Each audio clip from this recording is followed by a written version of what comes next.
শাশুড়ি কাজ কিন্তু ভালো করে। হ্যাঁ গাইস, এই গরমে তো কুলফি আইসক্রিম খেতে তো অনেক ভালোই লাগে। আর এই কুলফি আইসক্রিমটা আমরা অনেক দিন পর খেয়েছি, অনেক বছর, যেটা আমি লাস্ট কবে খেয়েছি আমার মনেও নেই। আর এটা খাইয়েছিল আমাদের দাদা। আসলে আমরা হাঁটতে হাঁটতে একটু রাস্তার কাছে এসে গেলাম, তো ওইখানে গিয়ে দেখতেছি কুলফি বিক্রি করতেছে, বাট কথা হচ্ছে আমরা কেউ টাকা নিইনি, তো কিভাবে খাবো। হঠাৎ দেখছি আমার দাদা হেঁটে আসছিল। তারপর আমার মাসি একটু আমার দাদাকে বলো, মামা একটু আইসক্রিম খাওয়াও, তো আমার দাদা তারপর আমাদের আইসক্রিম কিনে দিল।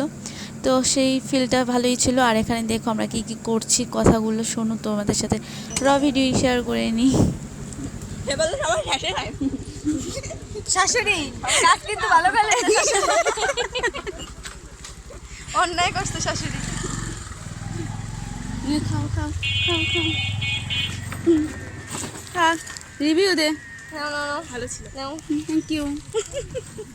না তোমারই দিমুকা ওই বেড়া। দে এবারে একই তো, মানুষ তো আমরা একই। না, দুই। লাগে মনে হয় কি